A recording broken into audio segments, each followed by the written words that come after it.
Mark Cuban was never born into wealth. His story isn't one of silver spoons and Ivy League pedigrees. No, it began in the gritty neighborhoods of Pittsburgh, Pennsylvania, where steel mills puffed smoke and people worked hard just to get by. Mark's father was an automobile upholsterer, and his grandfather came to America with nothing, literally nothing in his pockets but an unwavering belief in hard work. By age 12, Mark already had the mindset of a hustler. While other kids were trading baseball cards or riding bikes for fun, Mark was selling baseball cards and working odd jobs. He sold garbage bags door to door, thinking like a businessman, not a boy. His pitch: if you buy from me now, you won't run out later. Simple, smart, effective. Fast forward to his college days, Mark transferred to Indiana University, not because it was famous or elite, but because it was the cheapest school in the top 10 for business. Even then, money mattered and every dollar had to stretch. He took odd jobs to survive. Bartending, teaching dance lessons. Yes, Mark taught disco lessons. And even running a bar out of his apartment. But there was one moment, one decision, that became the most important pivot of his entire life. It wasn't flashy. It wasn't expensive. It wasn't even something anyone else would have seen as life-changing. Mark Cuban invested $50. Not into stocks. Not into a business, but into a book. Yellow Square, the book that lit the fire. The book was called How to Retire at 35. It wasn't even a bestseller. Just a modest paperback he saw one day while browsing. But to Mark, that $50 wasn't just a purchase. It was a passport to a different mindset. Inside those pages were ideas. Radical ideas. Ones that suggested that retirement wasn't about age. It was about freedom. The book didn't give him a secret formula, but it gave him a hunger, a craving for financial independence. It made him think differently. He read about investing, side hustles, and more importantly, creating value. That $50 sparked a lifetime of learning. From that point on, Cuban became obsessed with self-education. He realized knowledge wasn't just power, it was leverage. He didn't need a rich uncle or Wall Street pedigree. He needed information. And he was going to outlearn everyone around him. He started reading everything: economics, programming, business, tech manuals, even boring company reports. He would say later, "I used to stay up all night just learning how software worked. I taught myself to code because I wanted to build something. I didn't want to depend on anyone." After graduating, Mark landed a job at a software company, MicroSolutions, not because he was an expert in computers, but because he pretended to be. He studied every night and learned fast. His hustle stood out. But Mark Cuban wasn't the kind of guy who could just sit behind a desk and follow orders. He got fired. Why? Because he closed a deal instead of opening the store one morning. But that was the best thing that ever happened to him. Out of that failure came his first company, MicroSolutions, which focused on system integration and software reselling. It wasn't glamorous. It was grinding. But Mark had two superpowers now: relentless learning and discipline. And remember that $50 investment in a book? That mindset of retiring early stayed in the back of his mind the whole time. It wasn't about stopping work. It was about owning your time. Within a few years, Cuban sold MicroSolutions for $6 million. The sale of MicroSolutions for $6 million wasn't just a financial milestone for Mark Cuban, it was a validation of everything that $50 book had planted in his head years earlier. Cuban walked away with about $2 million after taxes, which for a kid who once sold garbage bags door to door was an outrageous sum. Many people would have called it quits, traveled the world, bought a fancy car, or coasted on Easy Street. But Mark? He didn't stop. He retired for a little while, sure. Bought a lifetime pass on American Airlines and traveled the globe. But even during that period, his brain never rested. While flying to exotic places, he carried a backpack filled with books, constantly reading, absorbing, staying ahead of trends. He knew something most people didn't yet understand: the internet was coming and it was going to change everything. One night in the mid-90s, Mark was talking with his buddy Todd Wagner. They were frustrated. They both loved Indiana basketball, but they were living in Texas and couldn't listen to the games on the radio like they used to. That's when the idea hit. Lightbulb, what if we could stream games over the internet? Back then, this was a radical idea. Streaming? Over the internet? It wasn't even called streaming yet. But Mark didn't care. He saw the potential. With some of his micro-solutions money, Cuban and Wagner co-founded a new company called AudioNet, which would later be renamed Broadcast.com. Mark knew very little about broadcasting. But here's where that $50 mindset came roaring back in. He bought books, taught himself again. Just like before. He learned about bandwidth, digital rights, compression algorithms, anything that would help bring his vision to life. Chart increasing, and then the growth exploded. They went from a handful of streams to millions of audio events, live sports, news, college radio, anything people wanted to hear but couldn't access because of geography. AudioNet became the solution for people who wanted content without borders. In 1998, they took the company public. The IPO? Rocketed soared, making it one of the hottest tech stocks of the year. But Mark Cuban wasn't finished yet. He knew the internet bubble was growing. He also knew it would eventually pop. So when Yahoo came knocking in 1999 with a $5.7 billion offer in stock, Mark Cuban said, yes. When Cuban cashed out from Yahoo, people called it lucky. But Mark didn't see it that way. It wasn't luck. It was preparation meeting opportunity, a mentality he'd been building since the day he spent that $50 on a book that taught him to think differently. After the deal, Cuban made one very smart financial move. He hedged his Yahoo stock, protecting his wealth when the dot-com bubble burst just a year later. While others lost fortunes, Cuban preserved his billions. He was just 41 years old, and a billionaire. But again, he didn't retire. Why? Because Mark Cuban wasn't chasing money. He was chasing impact, curiosity, and independence. That's why he went on to buy the Dallas Mavericks, a struggling NBA franchise that hadn't made waves in years. He didn't do it for prestige. He did it because he loved basketball. He wanted to change the game, literally. And he did. He turned the Mavericks into a championship team. Then came Shark Tank, where he became a household name by investing in entrepreneurs just like he used to be. Scrappy, creative, and willing to take a chance. But behind all the billionaire swagger, the TV fame, the courtside seats, was still that same principle. Backhand index pointing right, invest in yourself first. Backhand index pointing right, never stop learning. Backhand index pointing right, read. Think. Take risks. That $50 investment in a simple book was never really about the money. It was about changing how he saw the world. And once that change happened, globe showing Europe, Africa, nothing was ever the same.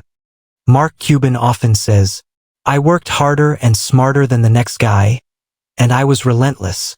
That relentlessness started with a belief that knowledge was the greatest investment of all. And over the years, he proved it again and again. While many millionaires and billionaires were born into wealth, Mark Cuban built his from books, bravery, and bold ideas. Even after the Yahoo sale, he never stopped educating himself. Cuban believed that if you wanted to stay ahead, you had to keep learning, faster than the world was changing. He read about AI before it was mainstream. He studied blockchain before it made headlines. And when cryptocurrency began to rise, he dove deep into smart contracts and decentralized finance. He didn't follow trends, he anticipated them. In interviews, he said something powerful. I read manuals for fun. I still read for hours a day. I want to understand things so well that I can make better decisions than anyone else. That's the part of the story that many people miss. The TV cameras show Mark as the loud billionaire on Shark Tank. But the real story? He's the guy who invested thousands of hours behind closed doors, reading, researching, refining his mindset. And it all traces back to that day he saw the book How to Retire at 35 and thought, $50? I can afford to bet that on myself. Yellow Square, the shark who gives back. Mark Cuban isn't just a success story, he's a teacher in disguise. When he joined Shark Tank in 2011, he wasn't looking for TV fame. He wanted to mentor. He wanted to pay it forward. He saw himself in the scrappy founders pitching their ideas, the ones who didn't go to Harvard, who didn't have funding, who just had passion and a dream. He invested in dozens of companies. Many that never made it big, but some that did because of his mentorship and capital. And when young founders asked him for advice, he never talked about yachts or Lamborghinis. Instead, he said things like, read more. Know your business better than anyone. Sweat every detail. Know your numbers. Sales cures all. One of his favorite mantras is, everyone has the power to learn. If you're not willing to invest time in learning, someone else will, and they'll beat you. It's that belief in personal development that made Cuban not just a financial success, but a symbol of what happens when working-class hustle meets lifelong learning. You know what's wild, Vicky? Even though Mark Cuban is worth over $5 billion, he says his favorite investments aren't always the ones that made him money, they're the ones that made a difference.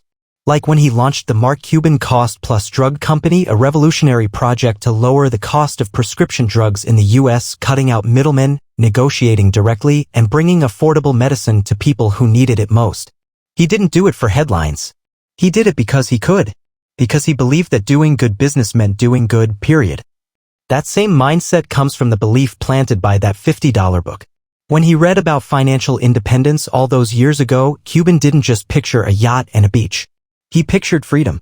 Freedom to choose what he works on. Freedom to say no. Freedom to help others without asking permission.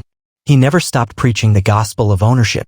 Whether it's owning your own company, owning your time, or owning your learning curve, Mark Cuban became who he is by taking full control over his growth. And he wants you to do the same. Mark Cuban has always said that success leaves clues. He's dropped wisdom bombs in interviews, blog posts, podcasts, and on Shark Tank. And when you put them all together, a very clear pattern emerges. A blueprint that anyone, even someone with $5 in their wallet, can start following today. And guess what? That blueprint is almost identical to what he discovered from that $50 investment in a book that changed his thinking decades ago. Here's the Cuban playbook, boiled down. Yellow square 1. Bet on yourself before anyone else will. Most people wait for the perfect opportunity, the job, the funding, the co-founder. Mark never did that. He believed that he was the opportunity. He didn't know how to sell computers? He learned. Didn't know how to stream audio?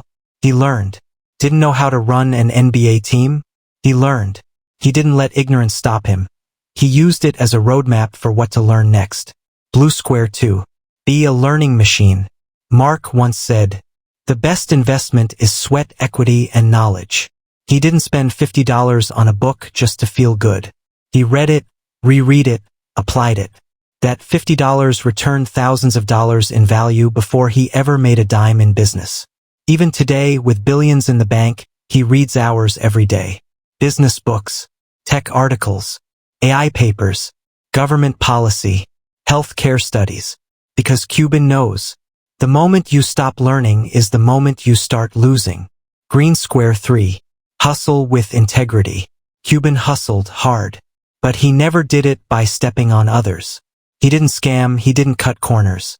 He showed up early, stayed late, did the hard jobs, and outworked everybody in the room. He'd sleep on the floor of his office.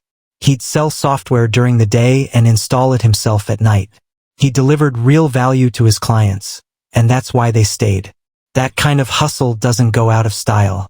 And it's something every American, whether you're in Texas, New York, or small-town Ohio, can understand and respect. Yellow square 4. Don't just work for money, work for freedom. Mark Cuban could have stopped working after his first million. But he didn't want to retire, he wanted freedom. He wanted the freedom to invest in wild ideas, help others, speak his mind, create things that mattered. He saw money not as the end goal, but as the tool to build a life on his terms. Blue square 5. Give others a shot. That's why he backs entrepreneurs. Why he lowered drug prices. Why he shares his story so openly. He knows that success is sweeter when it lifts others up. That's the real return on investment. Orange square from $50 to $1 billion mindset. That's what makes Mark Cuban's story so incredible, Vicky. It's not about some once-in-a-lifetime startup. It's not about insider deals or Wall Street schemes. It's about one young man reading a book and making a decision. I'm going to bet on myself. That one decision led to a $6 million payday. That led to a $5.7 billion exit. That led to buying a basketball team, starring on TV, launching a drug company, and changing millions of lives. But none would have happened without that first investment. Not in stocks. Not in real estate. Not in crypto. But in himself. And that's the secret he's been shouting for decades. The best investment you will ever make is in your ability to learn and grow. So, you've heard the whole story. A broke bartender in Dallas. A $50 book. A brain wired for learning. And the journey from nothing to everything. But here's the real kicker, Vicky, this story isn't just about Mark Cuban. This story is about you. Because whether you're a 17-year-old kid in Arkansas, a single mom in Detroit, a warehouse worker in Tampa, or a college grad drowning in student debt in California, the truth remains. You are one decision away from a different life. Not some lottery ticket, not some get-rich-quick scheme, but a real, tangible, powerful investment in your mindset, in your knowledge, in your discipline. Mark Cuban didn't win because he had a rich uncle or Silicon Valley friends. He won because he was willing to do what most people won't. Pick up the damn book. Do the hard thing. Outlearn and outwork everyone around him. That's the message behind this entire story, and it's why your channel, Investment Stories, is so important, Vicky. You're not just telling tales, you're planting seeds in people's minds. And maybe, just maybe, someone listening to this podcast right now is at a crossroads. They've got $50. Or maybe just $20. They're wondering whether to spend it on a night out or on a book, a course, a tool that helps them learn a skill. They're stuck in a job they hate. Or a town that feels like it's closing in. Or a routine that's slowly killing their ambition. But the story? The story reminds them it's not over. Because every billionaire, every leader, every legend started somewhere small. And all it takes is a spark. Green Square, Mark Cuban's challenge to you. Here's a quote from Cuban that sticks with people. It's one of those things you hear once and never forget. You don't live in the past. You don't live in the future. You only live in the moment. So learn. Adapt. Move fast. Bet on yourself. And don't make excuses. Powerful, right? Mark Cuban didn't just invest $50 in a book. He made a habit of investing in the right things: time, effort, knowledge, grit. He made himself undeniable. And he wants you to do the same. If he could sit across from you right now, he'd ask you, what's the last book you read that challenged your thinking? What skill are you learning right now that could make you more valuable? Are you working harder than the next person? Are you making yourself too good to be ignored? Because that's what he did. And look where it led. Yellow Square, the legacy of $50. Let's close the story with a final thought. That $50 book. That single afternoon in a bookstore in Dallas. That one curious moment. It didn't just create a billionaire. It unlocked a legacy. It helped reshape the NBA. It helped revolutionize online media. It helped lower the cost of life-saving medication. It inspired millions of Americans to take control of their futures. All because one guy with no connections, no handouts, and no safety net decided, I'm going to start learning like my life depends on it.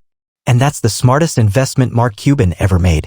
And Darrow, final word for your audience. To everyone listening. You don't need millions to get started. You don't need fame or followers or investors. You need a spark. You need a mindset. And sometimes all it takes is a $50 leap of faith. So the next time you wonder if a book, a course, or a skill is worth it, ask yourself this. What if this is my Mark Cuban moment?